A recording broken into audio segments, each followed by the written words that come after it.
একটা ঠান্ডা নীরবতা বয়ে চলে হসপিটালে। তামিম সুভা স্নায়ুযুদ্ধে নামার মতো প্রস্তুতি নেয়। তামিম উদম শরীরে আছে, সেটা দোষের নয়। কিন্তু সুভা শুধু নাইট স্যুট পরে আছে, সেটা অনেক দোষের। তামিমের ভাষ্যমতে কেন সে ওড়না নিল না, আর সুভার ভাষ্যমতে কেন তামিম টি শার্ট পরল না, পারলে একটা সেন্টু গেঞ্জি পরতো। শোনো বউ, মানুষ দোষ আর পাছা কখনো নিজেরটা দেখে না, সব সময় অন্যেরটা দেখে। তামিমের লজিকবিহীন কথা যেন সুভাকে উদ্দেশ্য করেই বলা হয়েছিল। সেটা সুভা ভালোই বুঝতে পারে। তার জলজ্যান্ত প্রমাণ তো আপনি নিজেই। তামিম ভ্রু কুঁচকে সুভার মুখের দিকে তাকায়, আর মুখ শক্ত করে ফেলে। না, ঘরের বউয়ের কাছে হারলে চলবে না। একটা একরত্তি মেয়ের কাছে তামিম সরকার হেরে যাবে? প্রশ্নই আসে না। তামিম মনে মনে ভাবে, এবার এমন কিছু বলতে হবে যেন পরের কাউন্টারে বলার মতো সুভার কাছে কিছু না থাকে। সুভা চোখ বড় বড় করে তামিমের দিকে তাকিয়ে থাকে, তার প্রতি উত্তরের জন্য। বেডি মানুষ এত শয়তান? তামিম সুভাকে কাউন্টারে হারানোর জন্য লজিকবিহীন কথা বলবে, সেটা সুভা জানতো। কিন্তু তাকে যে শয়তান বলবে সেটা সুভা কল্পনাও করেনি। তামিমের কথায় সুভা এত রাগ করে যে সেও উঠে রীতিমতো অন্যদিকে রওনা দেয়। তামিমও বুঝতে পারে বউ যতই ছোট হোক না কেন, তেজ থাকবেই। বউ জিনিসটাই তেজে ভরা। তাদের উচ্চতা বা বয়স কোনো ম্যাটার করে না। নিজেদের রাগ এবং জেদে এমপি মন্ত্রীদেরও কোনো খাওয়া থাকে না। তামিম লক্ষ্য করে সুভা প্রচন্ড রাগ নিয়ে যাচ্ছে, তার দিকে ফিরেও তাকাচ্ছে না। প্রেম শুরু হতেই শেষের পথে। তামিম উঠে খুব জোরে জোরে সুভার নাম ধরে ডাকে, কিন্তু সুভার কোনো সাড়া পায় না। পরক্ষণে তামিম আবার বসে জোরে জোরে বলতে থাকে, ওইদিকে মরা লাশের আত্মা ঘুরে বেড়াইতাছে, যাও একটু কুলাকুলি করে আসো। থমকে যায় সুভার কদম। এমনিতে সুভার ভূতে তেমন একটা ভয় নেই বললেই চলে, কিন্তু এত রাতে ফাঁকা হসপিটালে না চাইলেও ভয় লাগছে তার খুব। কিন্তু তামিমের সামনে তো দমে গেলে চলবে না। যেমন জামাই তেমন বউ, ইগুর দিক থেকে কেউ কারোর চেয়ে কোনো অংশে কম না। সুভা উল্টো পা ফিরে তামিমের দিকে ঘুরে আসে, আর একদম মুখ বরাবর দাঁড়ায়। আপনার মতো রাক্ষসের সাথে সংসার করে যাচ্ছি, লাশ আর কি জিনিস? তামিম উঠে সোজা সুভার সামনাসামনি দাঁড়ায়।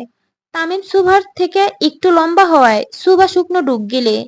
যদি তাকে তুলে আছাড় মারে, সে তো মাটিতে ঢুকে যাবে। কিন্তু তামিমকে তো বুঝতে দেওয়া যাবে না তার ভিতরে কি চলছে। সুভাও বেঞ্চের উপর দাঁড়িয়ে পড়ে, আর তামিমের থেকে নিজের উচ্চতা বেশি করতে চায়।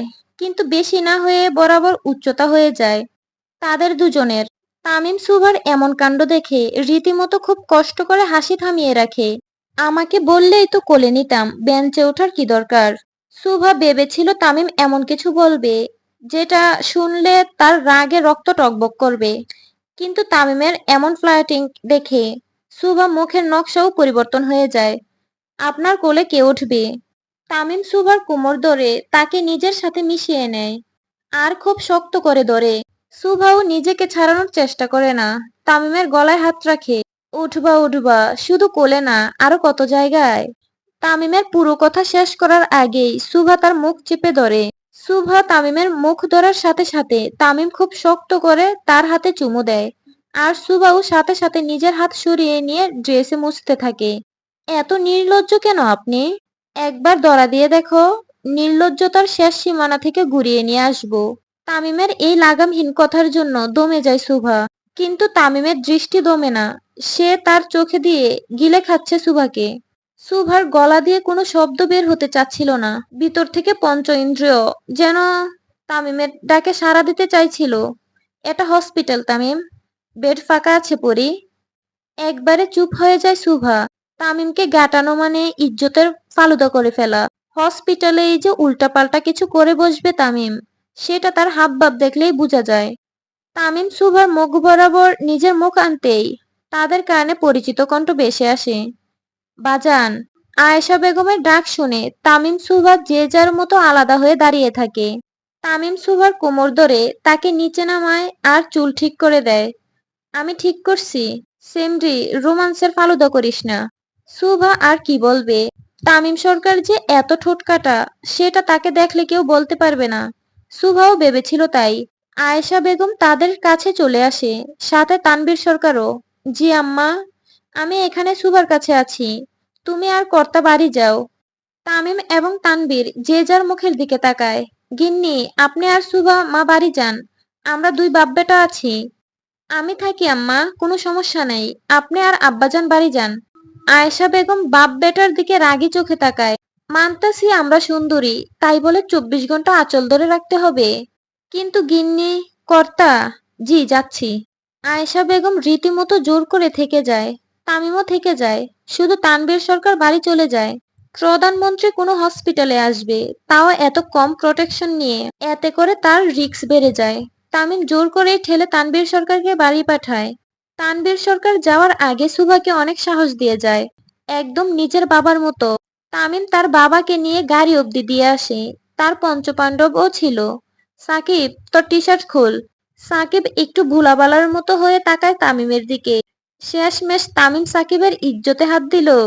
জলদি খুল বেটা, আমার বউ বকে খালি গায়ে দেখলে। সাকিব তাড়াতাড়ি খুলে দেয়, আর শুধু একটা গেঞ্জি পরে থাকে। ভাই! তামিম সরকারও বউয়ের ভয় পায়। তামিম নিঃশ্বাস ফেলে উপরে তাকায়। আমার ঘরে আমি মেম্বার, আমার বউ চেয়ারম্যান। তামিম চুপচাপ উপরে উঠে যায়। আর বাকিরা তামিমের কথা শুনে চুপসে যায়। আল্লাহ বাসাইলে এই জন্মে আমি বিয়া করবো না। কি সুন্দর মাইয়া রে সাকিব। কই কই? বাকি চারজন সাকিবের গায়ে থুতু ফেলে। হালাই নাকি বিয়া করতো না, মাইয়া দেখলেই পাগলা কুত্তা হইয়া যায়। সুভা তার ভাইয়ের পাশে বসে থাকে চুপচাপ। আয়েশা বেগম লেডি ডক্টরের কাছে যায়। সুভা একা চুপচাপ তার ভাইয়ের কাছে বসে থাকে। এখন সে অনেকটা স্টেবল, কিন্তু মুভমেন্ট নেই। সুভা তার ভাইয়ের ক্যানোলাযুক্ত হাতে হাত রাখে। আপন বলতে তুই ছাড়া কেউ নাই রে ভাই, তুইও কি ছেড়ে চলে যাবি? সুভা এক দৃষ্টিতে তাকিয়ে থাকে তার অবচেতন অবস্থায় পড়ে থাকা ভাইয়ের দিকে। চোখ দিয়ে টপ টপ করে পানি গড়িয়ে পড়ে। শব্দ করে কাঁদলে তো ভাইয়ের কষ্ট হবে। তাই সুভা চুপচাপ শব্দহীনভাবেই কেঁদে চলছে। তখনই সুভা অনুভব করে তার মাথায় কেউ আদরে হাত রেখেছে। সে টলমলে চোখ নিয়ে তাকায় সেদিকে। সিংহের বউ যদি বিলাইয়ের মতো হয়, তাহলে তো মুশকিল হয়ে যাবে সকাল। সুভা কিছু না বলে শুধু তামিমের দিকে তাকিয়ে থাকে। তামিম সুভার হাত ধরে তাকে নিয়ে হাঁটতে থাকে। গন্তব্য কোথায় জানা নেই, কিন্তু আজকে তামিম পৃথিবীর শেষ প্রান্তে নিয়ে গেলেও সুভা কিছু বলবে না। লিফটে উঠেই একদম 14 তলার বাটনে ক্লিক করে তামিম, মানে একদম শেষের রুফটায়। সুভাও কিছু না বলে চুপচাপ যেতে থাকে তামিমের সাথে। সারাটা সময় দুজন কেউ কারোর সাথে কথা বলে না, হাতও ছাড়ে না। ছাদের দরজায় দাঁড়িয়ে সুভার চোখে হাত দেয় তামিম। তারপর তামিম সুভার পিছনে দাঁড়িয়ে পড়ে আর ধীরে ধীরে তাকে নিয়ে ছাদের মধ্যে সোজা দাঁড়ায়। কান থেকে চুল সরিয়ে নিজের মুখ সুভার কান বরাবর নিয়ে যায় তামিম। আজকে চাঁদকে তার লেভেল দেখাতে এসেছি। আমার ব্যক্তিগত চাঁদের কাছে তার রূপ কিছুই নয়। তামিম সুভার চোখ ছেড়ে দিয়ে হাত দিয়ে আকাশে ইশারা করে। সুভার মন জুড়িয়ে যায় সামনে তাকাতেই। মনে হচ্ছে চাঁদটি তাদের খুব নিকটে, হাত দিলেই ধরা যাবে তাকে।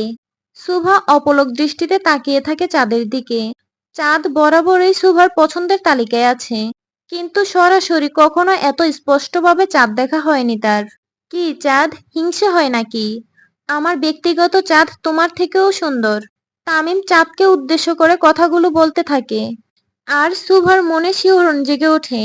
তামিম যে একজন খাঁটি প্রেমিক পুরুষ, তাতে বিন্দুমাত্র সন্দেহ নেই সুভার।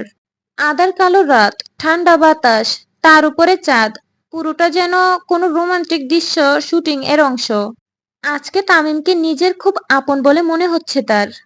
সুভা তামিমের দিকে ফিরে এক দৃষ্টিতে তাকিয়ে থাকে তার দিকে। তামিমও সুভার দিকে তাকিয়ে থাকে।